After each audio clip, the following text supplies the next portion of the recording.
Hey, and welcome back to another episode of Awkward Gamer. I'm here again to play another game. And this time I actually did something different and broke out the DS to play Rune Factory 4. This is something a friend of mine recommended to me.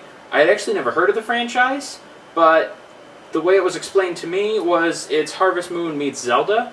And since I love both of those, this seems like an obvious choice, so I played it and now I'm going to talk about it.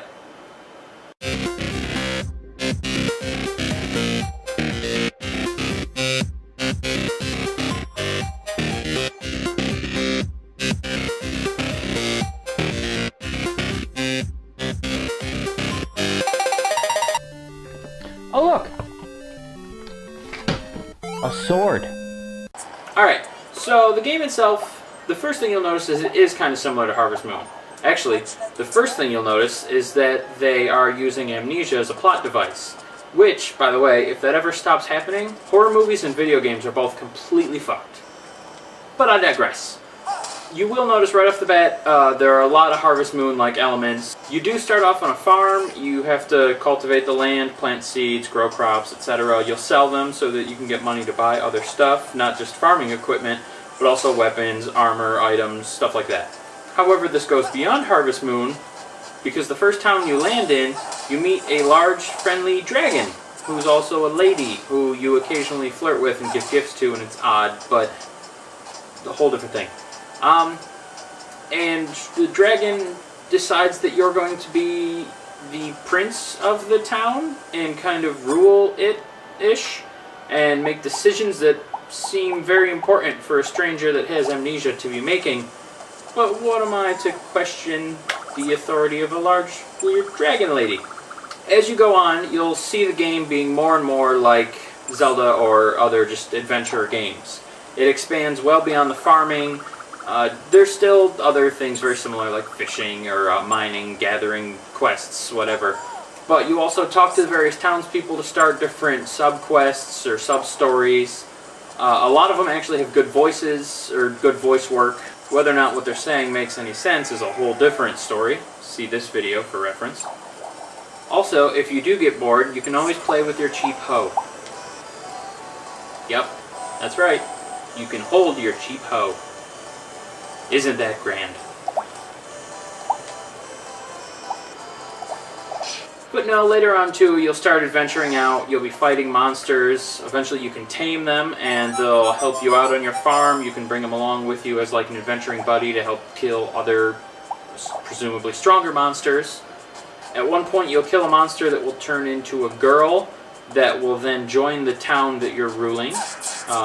No spoilers there because it's pretty early on and I don't even know what happens with that storyline. So maybe it doesn't even happen when you play, I don't know. But when I played it did and it was weird. But pretty much, yeah, it's pretty much a JRPG with Farmville elements is what it is. There's still a lot of people with insanely colored and styled hair. A lot of the voiceovers are good but wacky. The scripting is just plain wacky. There is the obligatory bathhouse scene where you can see people in their underwear, except it's not a scene, it's an actual level that you go into. Not a level, just a part of the map. And even though if you're a boy you go on the boy's side and a girl you go on the girl's side, you can see the other people on the other side through the wall in their underwear. It's weird, but it's Japan, so, you know, to be expected. Overall, though, it actually is, it's pretty good. It's fun, it'll kind of draw you in, there's a lot to do. And actually, that's one other thing I should mention, is this game is an endeavor in time management. Because the time progresses in the game very quickly. A minute, I think, translates to about a second real time. So your day will disappear while you're focusing on one main task, and you won't even have time to get the other ones done. So if you want to do your farming, kill the monsters that you want to kill, get done a couple requests for the day to try and earn points so you can make some princely decisions and plan a new festival or expand your farm or do whatever it is you want to do, and still have time to talk to all the townsfolk to see if there's new subquests to start, you're going to have to hurry. So it is good. It really, as you go on, you get more and more things that you are able to do and more quests to go on and more stuff that you unlock. You get less and less time, it seems, to actually do it all. So you kind of have to push yourself. Even though it is a casual game, you still have to be semi-good at it, or at least manage your time if you really want to progress anywhere. So honestly, this is probably also one of the better planned things for the system that it's on. Sometimes you'll see handheld games that aren't really made for handheld sessions.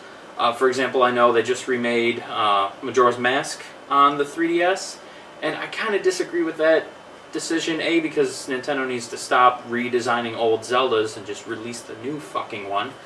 But also because that's not a casual short burst game.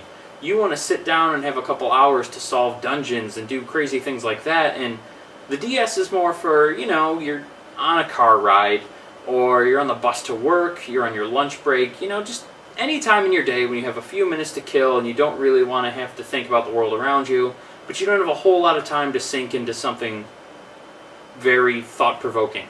You know, you don't necessarily want to break out a book, or if you're home, you don't want to take out a console. You just kind of want to sit there and have your brain be off for 10 to 15 minutes. Games like this are perfect.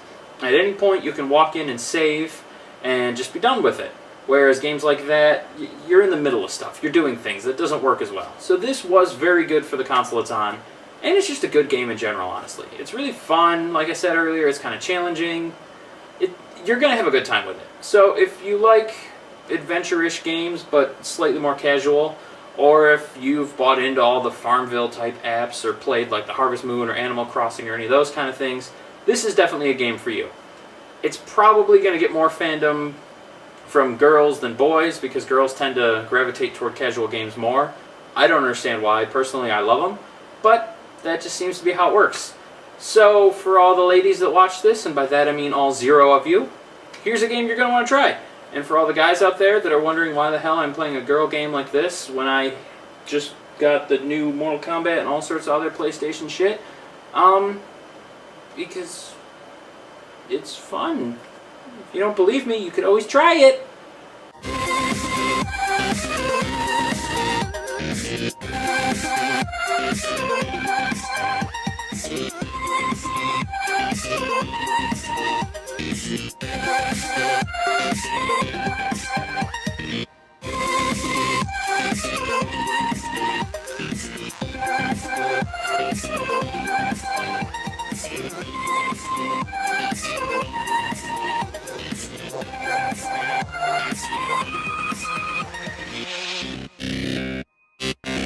Also, one last thing. I don't have one last thing.